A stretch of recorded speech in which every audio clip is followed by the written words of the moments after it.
ने ये कहा है कि काउंटिंग के दिन सुरक्षा और बढ़ाई जाएगी। ट्रैफिक प्लान भी चेंज किया जाएगा। साथ ही सीसीटीवी से हर एक चीज की निगरानी होगी। पटना यहां पर डे डीएम से बातचीत की है संवाददाता विनीता मिश्रा ने। बिहार विधानसभा चुनाव के मद्देनजर एएन कॉलेज में स्ट्रांग रूम बनाया गया है। पहले चरण का मतदान संपन्न हो गया है और यहां सुरक्षा भी सख्त कर दी गई है। पटना जिलाधिकारी हमारे साथ हैं। सर, चुनाव पहले चरण का संपन्न हो गया है और अब जिस दिन वोटों की गिनती होगी उसके मद्देनजर यहाँ तैयारी भी सख्त है, पूरी है। क्या कुछ व्यवस्था है यहाँ पे? सुरक्षा पूरी तरह सुनिश्चित की गई है और सभी ईवीएम प्राप्त होने के बाद त्रिस्तरीय सुरक्षा सुनिश्चित की गई है, जिसमें अंदर के लेयर में सीएपीएफ की सुरक्षा है, बीच के लेयर में बीएसएफ है और बाहर डिस्ट्रिक्ट पुलिस है। इसके अतिरिक्त पर्याप्त मात्रा में मजिस्ट्रेट्स की भी नियुक्ति की गई है कंट्रोल रूम में, और कंट्रोल रूम के माध्यम से सभी जो कैंडिडेट्स हैं उनके एजेंट्स लगातार निगरानी कर रहे हैं, 24 घंटा निगरानी कर रहे हैं और उनका भी व्यवस्थाएं की गई हैं, लगातार देखने की व्यवस्था की गई है और सभी लोग संतुष्ट हैं। सुरक्षा पुख्ता है। इसी प्रकार काउंटिंग का दिन भी बिल्कुल सबको जांच करा करके फ्रिस्किंग करा करके अंदर छोड़ा जाएगा।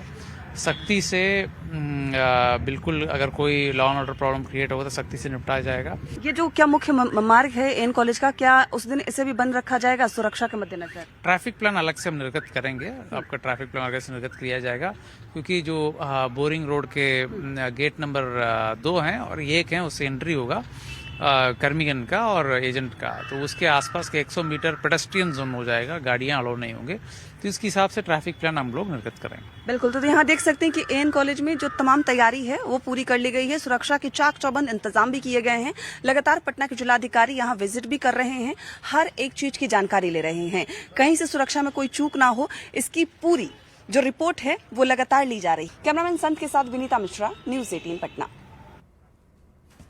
लखीसराय विधानसभा चुनाव की समाप्ति के बाद अब जिला प्रशासन मतगणना की तैयारी में जुट गया है। 14 नवंबर को लखीसराय और सूर्यगढ़ विधानसभा के वोटों की गिनती पॉलिटेक्निक कॉलेज में भारी सुरक्षा के बीच होगी। मतगणना को लेकर जिला प्रशासन ने पूरी तैयारी कर ली है। पॉलिटेक्निक कॉलेज स्थित मतगणना केंद्र का जायजा लिया है न्यूज़ 18 संवाददाता राकेश कुमार ने। प्रथम फेज में लखीसराय जिले के 2 विधानसभा क्षेत्र में निष्पक्ष और शांतिपूर्ण मतदान के बाद अब लोगों की निगाहें 14 नवंबर को मतगणना के लिए है। आपको दिखाना चाहेंगे कि जिला प्रशासन ने राजकीय पॉलिटेक्निक में स्ट्रांग रूम बनाया है, जहां 3 लेयर सुरक्षा के बीच ईवीएम को रखा गया है और चारों तरफ आप देख सकते हैं बारकेटिंग की गई है, हेल्प डेस्क बनाया गया है और जिला प्रशासन ने यह भी दावा किया है कि जिस तरह से मतदान निष्पक्ष और शांतिपूर्ण हुआ है उसी तरह से मतगणना भी निष्पक्ष और शांतिपूर्ण रूप से करवाया जाएगा। राकेश, न्यूज़ 18 लखीसराय। सासाराम में चुनाव प्रचार का शोर थमते ही प्रत्याशी अब डोर टू डोर संपर्क में लगे हैं। बता दें कि रोहतास जिले में 11 नवंबर को मंगलवार को मतदान होना है। रोहतास जिले के सभी 7 विधानसभा सीटों पर मंगलवार को मतदान होगा, जिसमें से 1 सीट सुरक्षित है। करगहर विधानसभा क्षेत्र में कांग्रेस और जेडीयू में सीधी टक्कर है। करगहर विधानसभा क्षेत्र के कोचस बाजार में लोगों से बातचीत की है न्यूज़ 18 संवाददाता अजीत कुमार ने।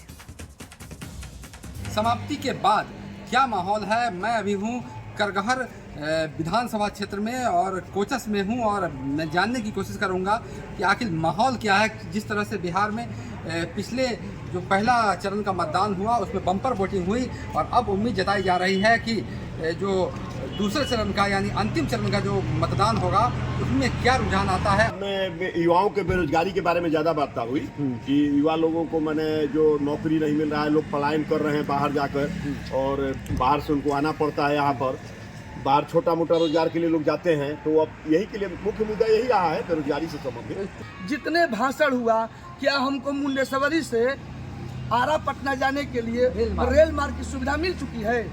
आप, हमारा बच्चा, हमारा भाई, हमारे परिवार के लोग रेल का सपना ही बन के रह गया। पटना जाना होता, आरा जाना होता तो रेल की सुविधा से जाते और पढ़ाई लिखाई करके घर वापस आ जाते, लेकिन सिर्फ बकवास। और किस मुद्दे पर ज़्यादा चर्चा? कि बेरोजगारी पे लोगों के पास रोजगार नहीं है, बाहर जा रहे हैं अपना नौकरी पेशा के लिए। यहाँ रोजगार मिलता तो लोग यहाँ करते, नीतीश के सरकार में कुछ रोजगार नहीं है किसी के पास, सब बेरोजगारी में तेजस्वी जी या नीतीश जी मिलके तो बहुत नौकरी दिए हैं दोनों। तेजस्वी जी मिले थे ना, तेजस्वी जी फिर आएंगे। दोनों मंत्री मुख्यमंत्री से हुआ है। तो हुआ था, लेकिन अभी तेजस्वी जी अकेले रहेंगे तो पूर्ण रूप से सबको बेरोजगारी से दूर करने के लिए कोशिश करेंगे। रोजगार ही इस बार चुनावी मुद्दा बनकर रहा और चुनाव प्रचार में भी ये मुद्दा हावी रहा। अजीत कुमार, न्यूज़ 18, सासाराम। बिहार विधानसभा चुनाव के दूसरे चरण को लेकर प्रचार का शोर थम गया है और 11 नवंबर को अब मतदाताओं की बारी है। जमुई जिले के 4 सीटों पर 11 नवंबर को मतदान होना है, जिसके लिए जिले में 1595 मतदान केंद्र बनाए गए हैं। नक्सली समस्या खत्म होने के बाद इस बार सुबह 7 बजे से लेकर शाम 5 बजे तक वोटिंग यहां पर होनी है। साथ ही 2.5 दशक के बाद नक्सली इलाके कहे जाने वाले जगहों पर वोटिंग होगी और इस बार सभी मतदान केंद्रों पर वेबकास्टिंग के जरिए चुनाव आयोग नजर रखेगा। साथ ही वोटिंग के लिए पोलिंग पार्टी के गाड़ियों में रूट चार्ट की निगरानी के लिए जीपीएस लगा हुआ रहेगा। नक्सल प्रभावित जमुई जिले में वोटिंग को लेकर ज्यादा जानकारी दे रहे हैं न्यूज़ 18 संवाददाता केसी कुंदन। विधानसभा चुनाव के दूसरे चरण के प्रचार का शोर अब समाप्त हो चुका है। प्रत्याशियों और नेताओं का दौरा अब खत्म हो चुका है। अब मतदान का समय होने को है। 11 नवंबर को मतदान होना है। जहां तक अगर बात करें तो जमुई जिले के 4 विधानसभा क्षेत्र में कुल प्रत्याशी 41 है जो चुनावी मैदान में है। इस बार चुनाव आयोग के निर्देश पर जमुई अगर देखा जाए तो बहुत बदलाव होने को जा रहा है। जो मतदान का समय अब तक 4 बजे हुआ करता था, जो नक्सल प्रभावित क्षेत्र होने के कारण इस बार नक्सल समस्या खत्म होने के बाद मतदान का समय शाम 5 बजे तक कर दिया गया है। वहीं जो मतदान केंद्र नक्सल प्रभावित क्षेत्र कहे जाने वाले थे, वहां से दूसरे जगह ले जाया जाता था, वो इस बार नहीं होगा। मतलब जो नक्सल प्रभावित क्षेत्र कहे जाने वाले जो इलाके थे, वहां के लोग इस बार वही मतदान करेंगे, ऐसा 25 साल के बाद देखने को मिल रहा है। वही तीसरा बदलाव जो देखने को मिल रहा है, जो बताया गया है डीएम के द्वारा, उसमें इस बार 1095 जो जिले में मतदान केंद्र कुल बनाए गए हैं, उन सभी मतदान केंद्रों का लाइव टेलीकास्ट होगा। मतलब वेबकास्ट होगा। तमाम मतदान केंद्रों की नजर, जो ईसीआई की नजर डायरेक्ट रहेगी, लाइव रहेगी।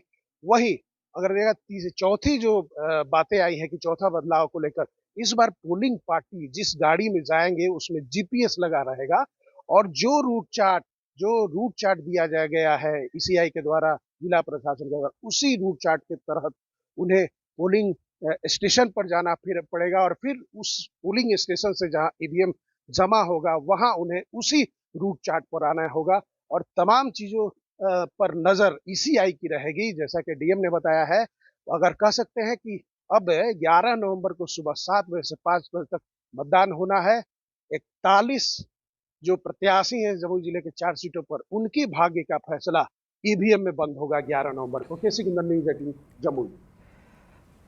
घाटशिला उपचुनाव के लिए प्रचार का शोर अब थम चुका है। जेएमएम और बीजेपी के बीच मुकाबला है। चुनाव प्रचार के आखिरी दिन दोनों दलों ने अपने अपने उम्मीदवार के लिए वोट की अपील भी की है। सीएम हेमंत और कल्पना सोरेन ने भी मोर्चा को संभालते हुए रखा और जेएमएम उम्मीदवार के लिए रोड शो कर लोगों से वोट मांगे।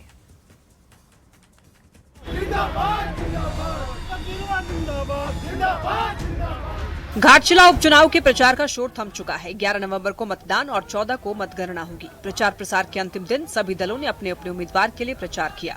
मुख्यमंत्री हेमंत सोरेन और विधायक कल्पना सोरेन ने जेएमएम उम्मीदवार सोमेश सोरेन के लिए रोड शो किया। मुख्यमंत्री हेमंत सोरेन घाटशिला में सोमेश सोरेन के लिए रोड शो किया, तो वहीं जादूगोड़ा मुसाबनी क्षेत्र में विधायक कल्पना सोरेन ने रोड शो कर वोट की अपील की।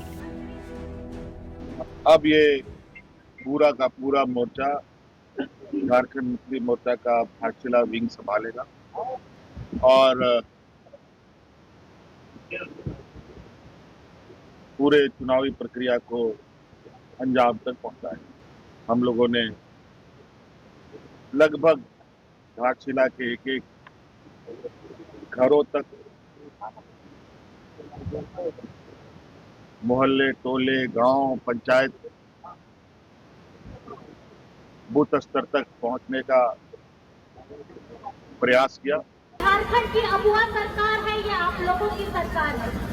लोगों तो आपने पढ़ाई किया है कि आप झारखंड की सरकार को कोई लगी कमी नहीं। चुनाव प्रचार थमने के बाद सब अपनी अपनी जीत का दावा कर रहे हैं।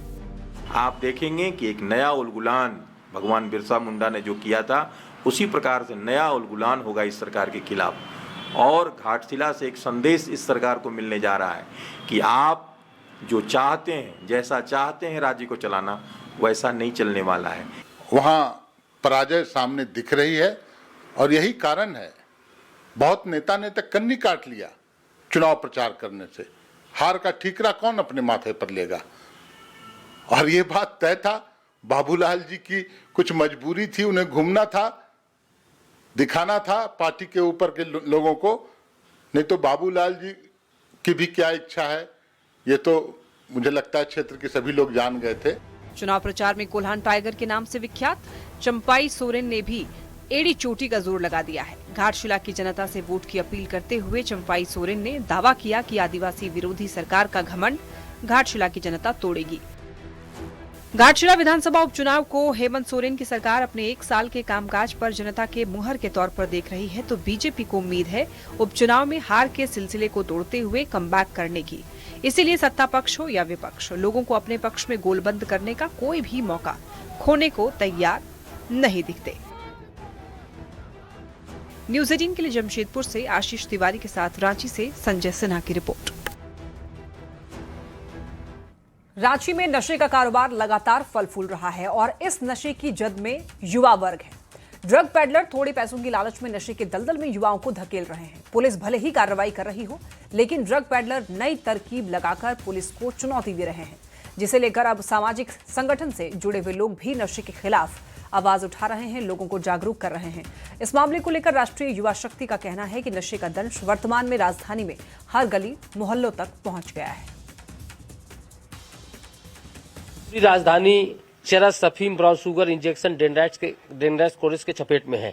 हमारा छात्र और छात्रा माने युवा पीढ़ी पूरी तरह बर्बाद हो रहा है। उन युवा पीढ़ी को बचाने को लेकर राष्ट्रीय युवा शक्ति पिछले लंबे समय से संघर्ष कर रही है। उसी के निमित्त आज हम लोग यहाँ बैठक बुलाए हैं और अगले रविवार को 16 तारीख को हम लोग बड़ी बैठक बुलाएंगे। शहर के सभी राजनीतिक, धार्मिक संगठन को हम लोग आमंत्रित करेंगे और साथ में मिलजुल कर, साथ में जिला प्रशासन, रांची के डीसी और एसपी को भी हम उस बैठक में आमंत्रित करेंगे, ताकि जो ये नशे के जो सौदागर हैं उसे चपेट में ले, ताकि हमारा युवा पीढ़ी बच सके। जिस तेजी से यह नशा हर शहर के हर एक गली मोहल्ला में पहुंचा है, उन युवाओं को बचाने के लिए राष्ट्रीय युवा शक्ति दृढ़ संकल्प है